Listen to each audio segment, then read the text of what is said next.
Assalamu alaikum dear students. Our today lecture is about hypothesis testing or test of hypothesis.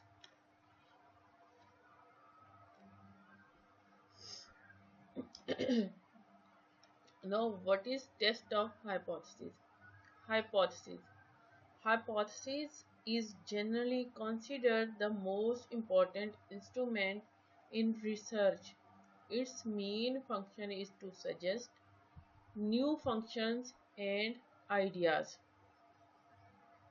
In social science, where direct knowledge of population parameters is rare, hypothesis testing is the often used for deciding whether sample data supports our purpose or not.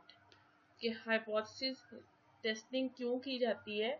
Hypothesis testing जब हम किसी चीज़ पे research कर रहे होते हैं, कोई नई चीज़ या कोई नई इंफॉर्मेशन लेने की कोशिश करते हैं, तो तब हम उसके लिए एक हाइपोथेसिस बनाते हैं।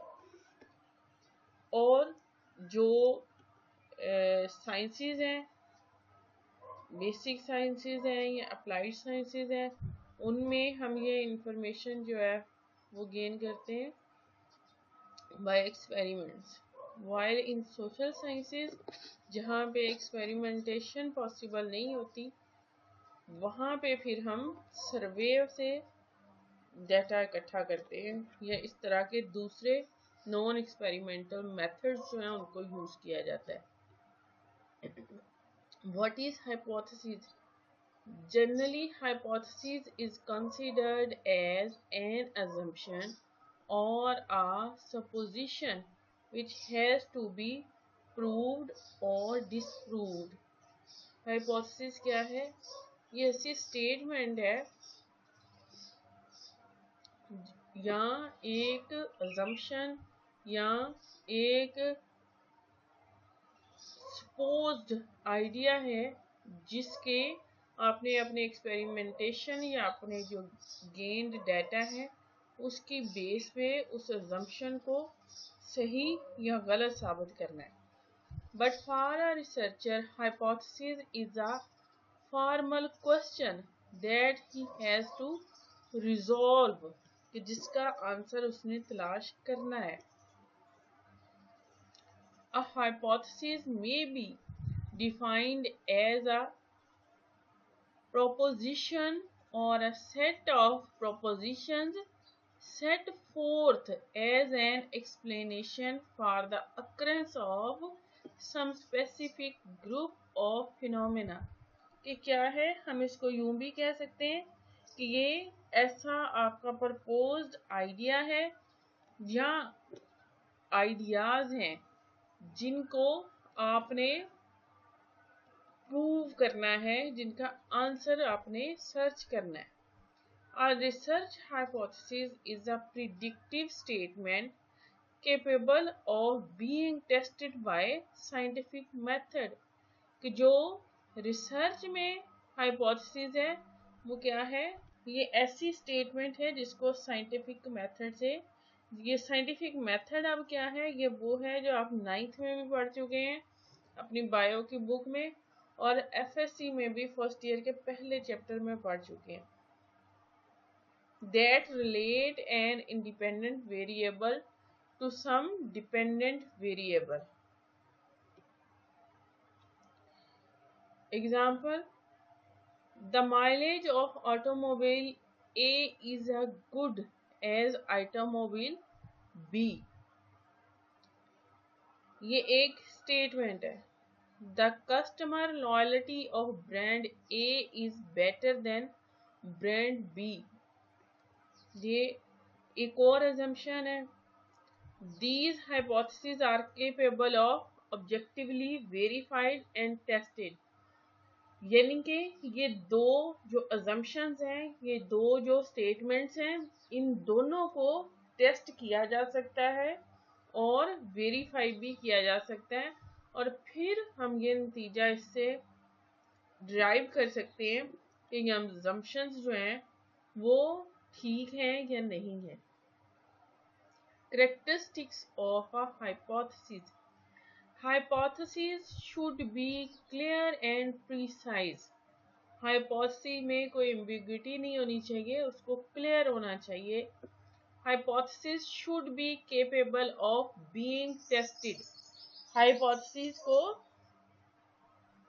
टेस्टिंग के काबिल होना चाहिए। Hypothesis should be able to relate to a variable.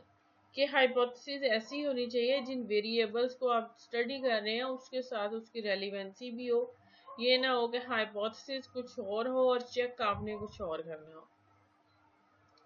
Hypotheses must be limited in scope and must be specific.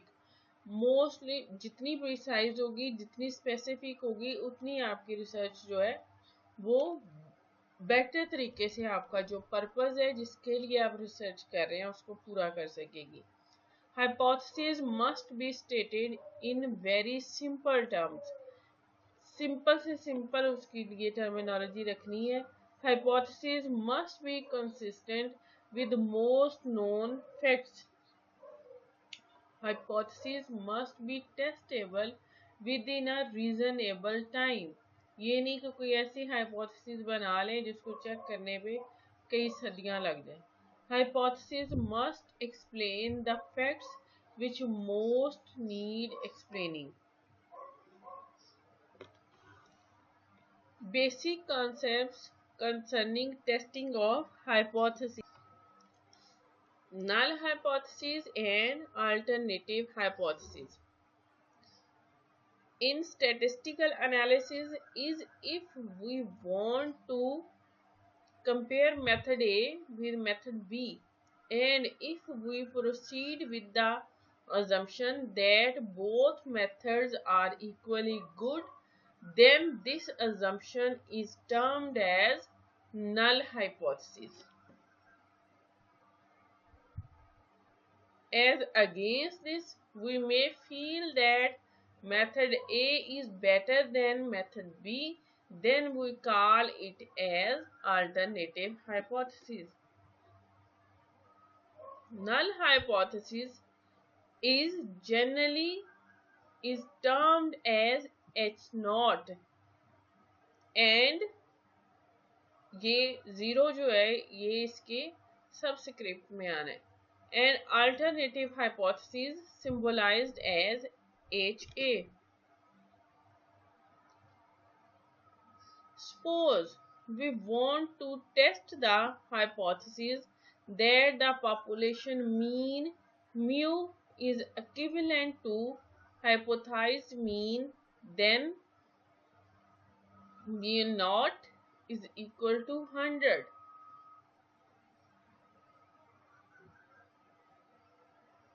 यानी कि एक आपने मीन जो है वो हाइपोथेटिकली लिया है और उसके बारे में आपने एक स्टेटमेंट बना ली है।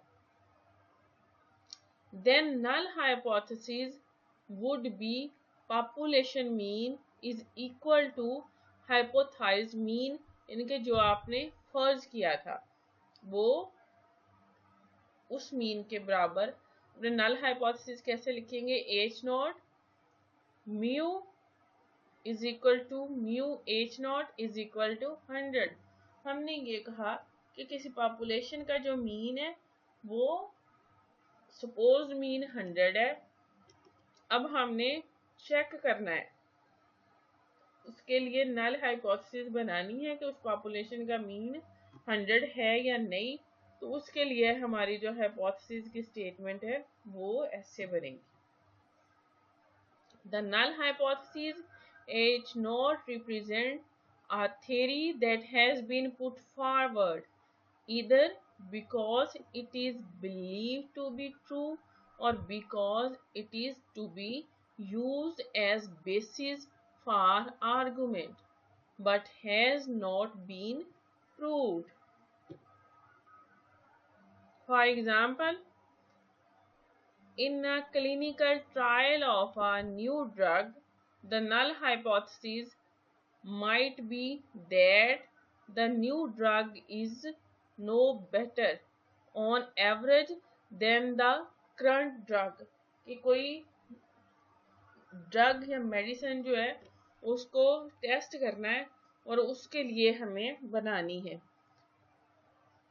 नल हाइपोथेसिस हम कैसे लिखेंगे? We would write H not there is no difference between two drugs on average. If our sample results do not support this, then we assume something else is true. The alternative that we will accept is known as alternative hypothesis. HA यानी कि alternative hypothesis would be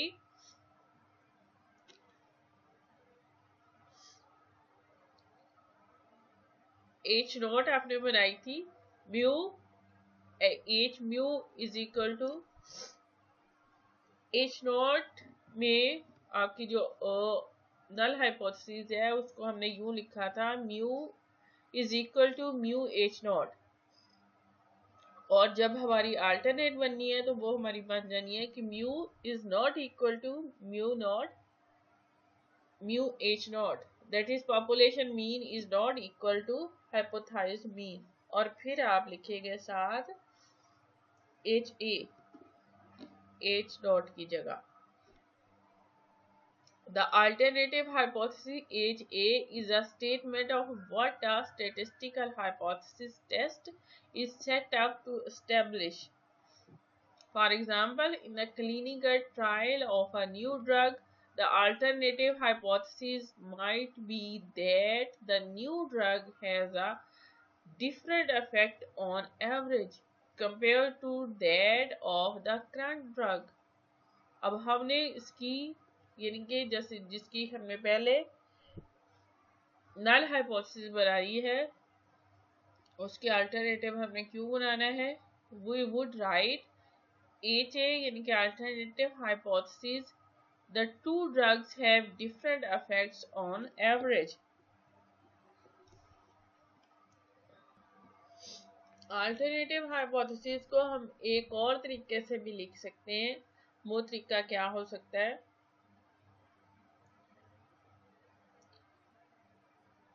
The alternative hypothesis might also be that the new drug is better on average than the current drug. अब इस case में हमने कैसे लिखनी है null hypothesis की जो अल्टरनेटिव है? In this case we would write HA the new drug is better than the current drug on average.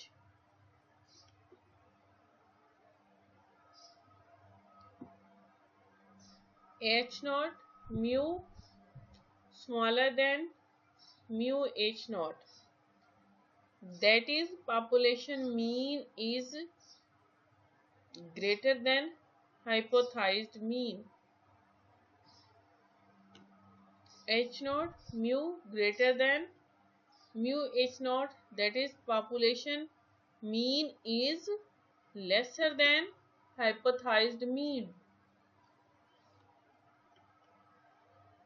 The null hypothesis and alternative hypothesis is chosen before the sample is drawn.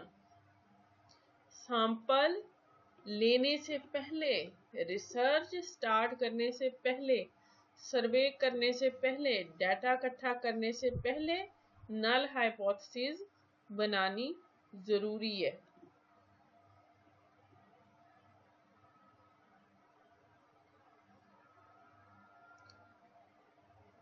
Following considerations are kept in view, यानी कि जिन बातों का ख्याल रखना जरूरी है during hypothesis testing. The alternative hypothesis is one which one wants to prove, कि जो आपकी नल हाइपोथेसिस है वो आप जो आपने स्टेटमेंट एक बनाई है, जो रिसर्च करने से पहले आपने जो अजम्पशन बनाई है वो है, और अल्टरनेटिव हाइपोथेसिस वो है जिसे आप प्रूव करने जा रहे हैं अपने काम के साथ।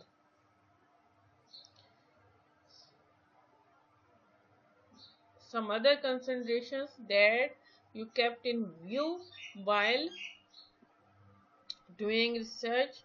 We give special consideration to the null hypothesis. This is due to the fact that the null hypothesis relates to the statement being tested, where the alternative hypotheses relate to the statements to be accepted if when the null is rejected.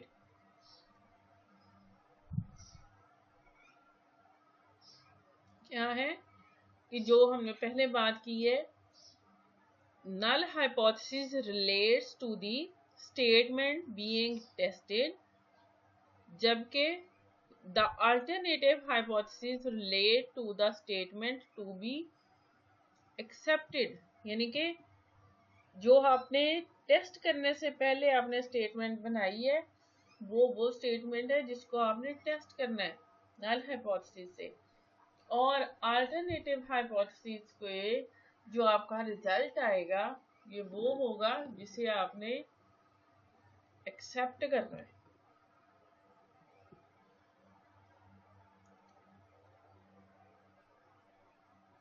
The final conclusion, once the test has been carried out, is always given in terms of the null hypothesis. कि जब आपका सारा analysis डाटे का ख़त्म हो गया तो फिर आपने रिजल्ट कैसे रखना है. We either reject null hypothesis in favor of alternative hypothesis or do not reject null hypothesis. We never conclude, reject alternative, or even accept alternative. क्या करते हैं हम रिजल्ट जब निकालते हैं तो हम नल हाइपोथेसिस को अल्टरनेटिव हाइपोथेसिस के फेवर में या तो रिजेक्ट करते हैं या नहीं करते, लेकिन हम लिखते वक्त ये नहीं लिखते कि हमने अल्टरनेटिव को एक्सेप्ट किया या रिजेक्ट किया, बल्कि जो आपने स्टेटमेंट बनाई थी क्योंकि वो नल हाइपोथेसिस के टर्म्स में आप बात कर रहे हैं तो आपने रिजल्ट में भी उसी का जिक्र करना है.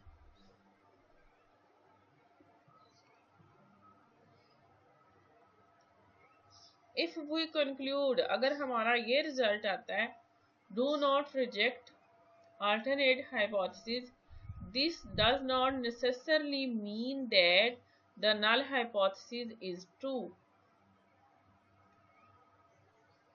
It only suggests that there is not sufficient evidence against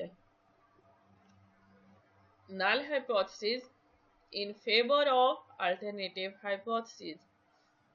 Rejecting the null hypothesis then suggests that the alternative hypothesis may be true.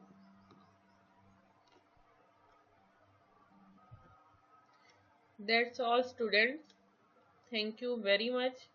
बाकी इसके बारे में कुछ चीज़ें जो हैं वो हम अपने कल के लेक्चर में डिस्कस करेंगे. इसको आपने अच्छी तरह से बार बार सुनना है ताकि चीज़ें जो हैं वो आपके क्लियर हो जाए माइंड में. Thank you.